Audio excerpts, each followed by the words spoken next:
बहुत दुख की बात है, दुर्भाग्यपूर्ण है कि हम लोग के सामने एक ऐसा विपक्ष है जो महत्वपूर्ण देश के मुद्दों पे बात नहीं करना चाहता। स्थगित करना हाउस को उनको समझना चाहिए कि देश का समय बर्बाद हो रहा है, देश के रिसोर्सेज बर्बाद हो रहे हैं। सदन को चलाने के लिए देश का पैसा लगता है और आप उस पैसे को बार बार एडजर्न करा के आप उसको बर्बाद कर रहे हैं। अगर आपको सही में अगर आप सही अच्छे विपक्ष हैं तो आपको मुद्दों पे चर्चा करनी चाहिए। स्पीकर साहब होते हैं वो बार बार कहते हैं कि आपके मुद्दों पे चर्चा होगी, आप शांति से अभी बैठ जाइए।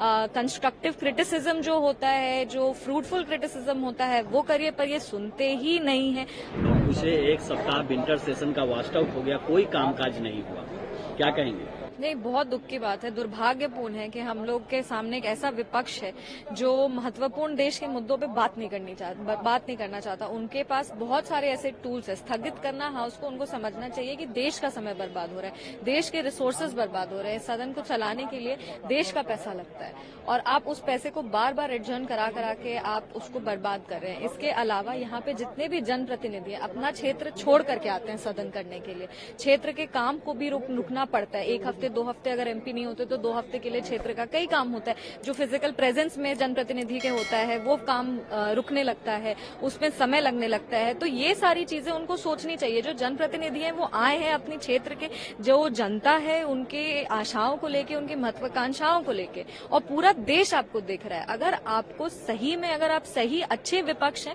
तो आपको मुद्दों पे चर्चा करनी चाहिए। ये जो उसको सदन को स्थगित कर देना होता है, सदन में हल्ला हंगामा करना होता है, जबकि जो पीठासीन महोदय होते हैं या स्पीकर साहब होते हैं वो बार बार कहते हैं कि आपके मुद्दों पर चर्चा होगी, आप शांति से अभी बैठ जाइए। कंस्ट्रक्टिव क्रिटिसिज्म जो होता है, जो फ्रूटफुल क्रिटिसिज्म होता है वो करिए, पर ये सुनते ही नहीं है। हल्ला पे हल्ला, चिल्ला चिल्ली, और हमें बस ये लगता है कि ये एक अच्छा विपक्ष नहीं है। ये वो विपक्ष नहीं है जो देश के हित में काम करना चाहता है। बहुत बार ऐसा होता है कि सरकार और विपक्ष साथ में मिलकर देश के मुद्दों पर चर्चा करती हैं, उसका हल निकालती हैं, एक मिडिल पाथ निकालती हैं और उस तरह से देश में काम होता है। पर यहाँ पे जो विपक्ष है वो किसी भी तरीके के बात को सुनने के लिए तैयार नहीं है और वो लगातार देश का समय, देश के रिसोर्सेज को और जो जनप्रतिनिधि हैं उनको बिना मतलब का यहाँ पे समय बर्बाद करने का काम किया जा रहा है।